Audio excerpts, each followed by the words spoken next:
কিরে রওনা দিছস? এই যে দোস্ত, এখনই বাইক নিয়ে রওনা দেব। তোরা কি সত্যি বাইকে আইতেছস? আরে হ বেটা, কিন্তু বউ বাচ্চারা? ওদেরকে তো আমার গাড়ি করে পাঠিয়ে দিছি। আরে বেটা, এতদিন পরে আইতেছি, ঘুরবো ফিরবো। আর জুয়েল তো ঠিক করছে ও গ্রামে গিয়ে নতুন একটা বাইকও কিনবো। ঠিক আছে দোস্ত, আয় তোরা। Let's go Riders.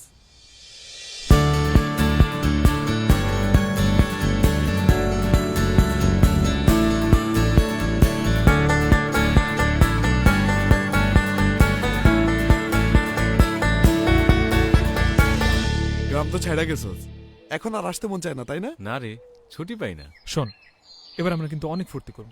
ছোটবেলায় যা যা করছি পুরোটা নতুন করে করব।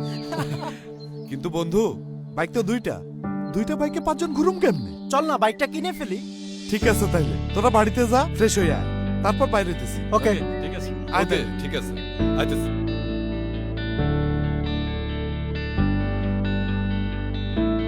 দোস্ত, বাইকটা সুন্দর না? হ্যাঁ, ভালো লাগতেছে। কিরে কেমন? এটা সুন্দর। তাইলে এটাই লো। ওকে, এটাই লক।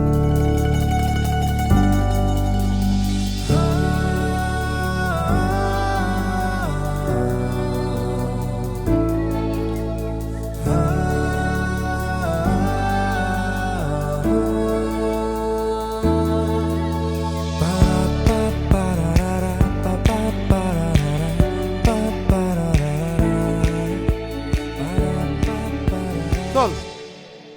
আরে দোস্ত, একটু রাস্তা। রাস্তা যতটুকু হোক, সেফটি ফার্স্ট।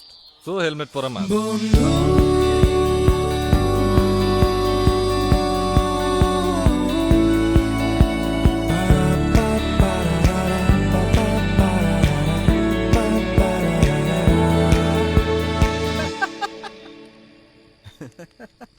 ওই যে চাঁদ উঠছে।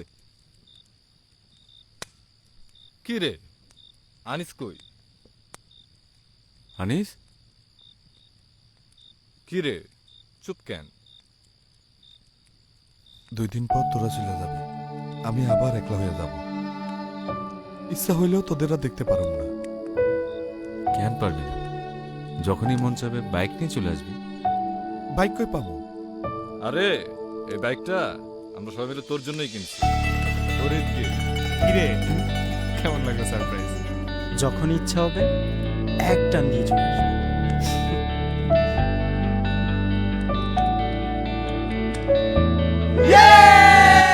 প্রিয় মানুষগুলো দূরে থাকলে কি আর ঈদের আনন্দ জমে? আসুন দূরত্ব পেরিয়ে আনন্দের এই মুহূর্তগুলো কাটাই প্রিয়জনের সান্নিধ্যে হোন্ডার সাথে।